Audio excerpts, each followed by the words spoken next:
കൂട്ടുകാരെ എല്ലാവർക്കും എൻ്റെ ചാനലിലേക്ക് വീണ്ടും സ്വാഗതം. ഇന്ന് ഞാൻ വന്നിട്ടുള്ളത് ബീഫിൻ്റെ ഒരു റെസിപ്പി ആയിട്ടാണ് കേട്ടോ. കുരുമുളകിട്ട് വരട്ടിയ ബീഫാണ്. അപ്പോൾ ഇത് സൂപ്പർ ടേസ്റ്റാണ്. നിങ്ങളെല്ലാവരും ഒന്ന് ട്രൈ ചെയ്ത് നോക്കാം കേട്ടോ. അപ്പോൾ അതിനായിട്ട് എൻ്റെ വീഡിയോ നിങ്ങൾ ഫുള്ള് കണ്ടു നോക്കാം. വീഡിയോ ഇഷ്ടപ്പെടുവാണെങ്കിൽ ലൈക്ക് ചെയ്യുക, ഷെയർ ചെയ്യുക, അതുപോലെ നിങ്ങളുടെ കമൻസൊക്കെ കമൻറ്റ് ബോക്സിൽ രേഖപ്പെടുത്തുക കേട്ടോ. ഇതുപോലുള്ള റെസിപ്പികൾ ലഭിക്കാനായിട്ട് ഈ ചാനലൊന്ന് സബ്സ്ക്രൈബ് ചെയ്ത് കൊടുക്കുക. അപ്പോൾ നമുക്ക് വീഡിയോയിലോട്ട് പോകാം.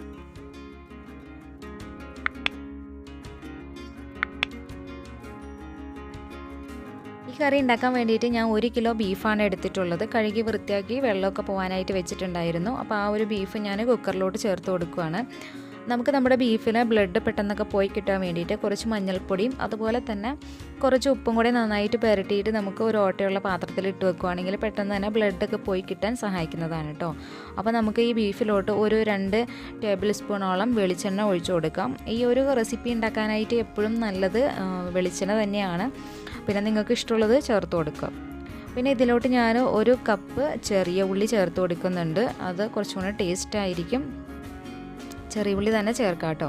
പിന്നെ ഞാൻ 1 ടേബിൾ സ്പൂണോളം വെളുത്തുള്ളി ചതച്ചതും 1 ടേബിൾ സ്പൂണോളം ഇഞ്ചി ചതച്ചതും ചേർത്ത് കൊടുക്കുന്നുണ്ട്.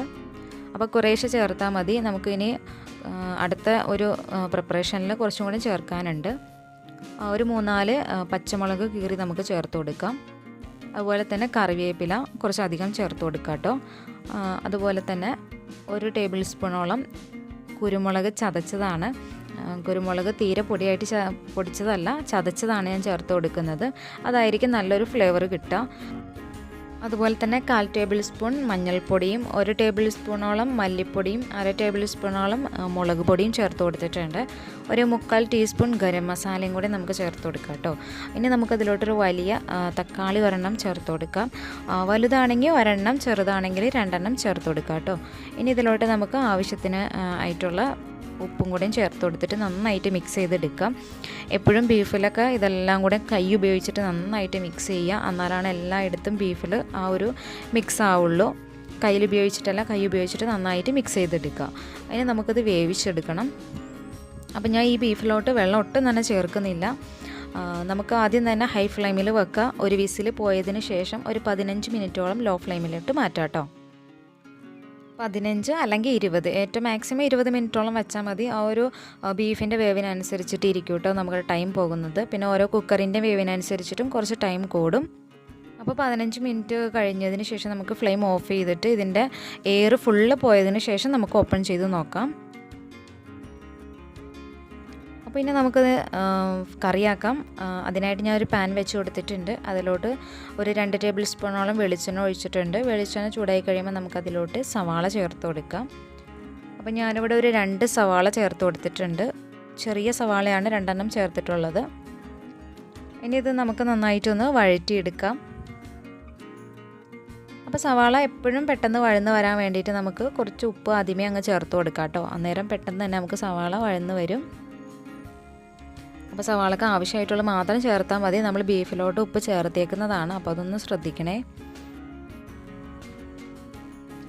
ഇനി നമുക്കിതിലോട്ട് നമ്മൾ ആദ്യമേ എടുത്ത് വെച്ചിട്ടുള്ള വെളുത്തുള്ളി ചതച്ചത് ചേർത്ത് കൊടുക്കാം. 1 ടേബിൾ സ്പൂണോളം ഉണ്ട്. മൊത്തം 2 ടേബിൾ സ്പൂണോളം വെളുത്തുള്ളി ഇപ്പോൾ ചതച്ചത് ഞാൻ ചേർത്ത് കൊടുത്തിട്ടുണ്ട്. അതുപോലെ തന്നെ ഇഞ്ചിയും ചേർത്ത് കൊടുത്തിട്ടുണ്ട് കേട്ടോ. ഇനി ഇത് നന്നായിട്ടൊന്ന് മൊരിഞ്ഞ് വരുന്ന വരെ നമുക്കിതൊന്ന് വഴറ്റിയെടുക്കണം. അപ്പോൾ ഇനി ഇതിലോട്ട് കുറച്ച് കറിവേപ്പില കൂടിയും ചേർത്ത് കൊടുത്തിട്ടുണ്ട്. നാടൻ കറികൾക്കൊക്കെ എപ്പോഴും കറിവേപ്പില കുറച്ച് കൂടുതൽ ചേർത്ത് കൊടുക്കുക. അതുപോലെ തന്നെ 1 ബൗള് തക്കാളി അരിഞ്ഞതും കൂടിയും ചേർത്ത് കൊടുക്കാം. നമ്മൾ 1 തക്കാളി ആദ്യമേ ചേർത്ത് കൊടുത്തിട്ടുണ്ട്. ഇതൊരു 2 തക്കാളിയോളം ഞാൻ ചേർത്ത് കൊടുത്തിട്ടുണ്ട് കേട്ടോ. ചെറുതാണ്, അതുകൊണ്ടാണ് 2. അപ്പം നമുക്ക് മൂടി വെച്ച് ഈ തക്കാളി നന്നായിട്ടൊന്ന് വഴന്ന് വന്ന വരെ നമുക്ക് വെയിറ്റ് ചെയ്യാം.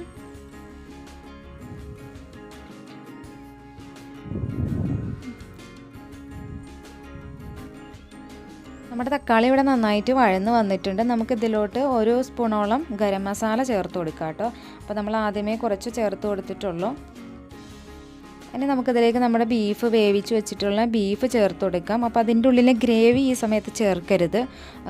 ഈ ബീഫ് നന്നായിട്ട് വെളിച്ചെണ്ണയിൽ നമുക്ക് വഴറ്റിയെടുത്തതിന് ശേഷമാണ് നമ്മളിതിലോട്ട് ഗ്രേവി ചേർത്ത് കൊടുക്കേണ്ടത്. അപ്പോൾ നമുക്കതിലുള്ള ബീഫ് മൊത്തം ഇതിലേക്ക് ചേർത്ത് കൊടുക്കാം. ഇനി നന്നായിട്ടൊന്ന് ഇളക്കി മിക്സ് ചെയ്യാം കേട്ടോ. അതിനുശേഷം നമുക്കിതിലോട്ട് കുരുമുളക് ചതച്ചത് ചേർത്ത് കൊടുക്കണം. നമ്മൾ ഈ ബീഫ് വരട്ടിയത് ഉണ്ടാക്കുന്ന സമയത്ത് കുരുമുളക് പൗഡറായിട്ട് ചേർക്കുന്നതിലും കുരുമുളക് ചതച്ച് ചേർക്കുന്നതായിരിക്കും കേട്ടോ. അപ്പോൾ ഞാൻ ഇതിലോട്ട് 1 ടേബിൾ സ്പൂണോളം കുരുമുളക് ചതച്ചതും ചേർത്ത് കൊടുക്കുന്നുണ്ട്. അതുപോലെ തന്നെ പെരുംജീരകം പൊടിച്ചത് 1 ടേബിൾ സ്പൂണോളം ചേർത്ത് കൊടുക്കുന്നുണ്ട് കേട്ടോ. ഇത് നമുക്ക് അവസാനമായിട്ട് ചേർത്ത് കൊടുക്കുന്നത് ആ ഒരു ഫ്ലേവർ നഷ്ടപ്പെടാതിരിക്കാൻ വേണ്ടിയിട്ടാണ്. അപ്പോൾ നല്ലൊരു സ്മെല്ലൊക്കെ ഈ സമയത്ത് നമുക്ക് വരും. ഇനി നന്നായിട്ട് ഈ ഒരു വെളിച്ചെണ്ണയിൽ നമ്മുടെ ബീഫ് നമുക്ക് വരട്ടിയെടുക്കണം. അതിനുശേഷം നമുക്കതിലോട്ട് നമ്മുടെ ബാക്കിയുള്ള ഗ്രേവി ചേർത്ത് കൊടുക്കാം. അപ്പോൾ ഈ ഒരു ബീഫിന് നന്നായിട്ട് നെയ്യായിരുന്നു, അതുകൊണ്ടാണ് ഒത്തിരി വെള്ളം മാതിരി തോന്നുന്നത്. നമ്മളിതിൽ ഒട്ടും തന്നെ വെള്ളം ചേർക്കാതെ തന്നെയാണ് വേവിച്ചെടുത്തത്. പക്ഷെ അതിൽ ഭയങ്കരമായിട്ട് നെയ്യ് ഉള്ളതുകൊണ്ട് നെയ്യ് തെളിഞ്ഞ് നിൽക്കുന്നത്. അപ്പോൾ നെയ്യ് കുറവുള്ള ടൈപ്പ് ബീഫ് വാങ്ങാൻ ശ്രമിക്കുക കേട്ടോ. എന്നാലാണ് നന്നായിട്ട് വരട്ടിയെടുക്കാൻ നമുക്ക് പറ്റുള്ളൂ. ഒരുപാട് നെയ്യായിട്ടുണ്ടെങ്കിൽ നമുക്ക് ആ നെയ്യിൽ ഇങ്ങനെ വരട്ടി വരുള്ളൂ, നന്നായിട്ട് ഡ്രൈ ആയി വരില്ല. അപ്പോൾ നമ്മുടെ ബീഫ് കുരുമുളകിട്ട് വരട്ടിയത് റെഡി ആയിട്ടുണ്ട്. ഞാൻ പറഞ്ഞ പോലെ തന്നെ നെയ്യ് നന്നായിട്ട് തെളിഞ്ഞ് കിടക്കുന്നുണ്ട്. അപ്പോൾ ഇത് നല്ല ടേസ്റ്റാണ്, ചോറിൻ്റെ കൂടെ കഴിക്കാനായിട്ട് സൂപ്പർ ടേസ്റ്റാണ്. നിങ്ങൾ ഒരു തവണ ഇതുപോലെ ഒന്ന് ബീഫ് കറി ട്രൈ ചെയ്ത് നോക്കണം കേട്ടോ. എന്നിട്ട് നിങ്ങളുടെ ഫീഡ്ബാക്ക്സ് അറിയിക്കണം. അപ്പോൾ ഇനിയും ഇതുപോലുള്ള റെസിപ്പികളൊക്കെ ആയിട്ട് വീണ്ടും വരാം. അതുവരെ ഓക്കെ, ബൈ, താങ്ക് യു.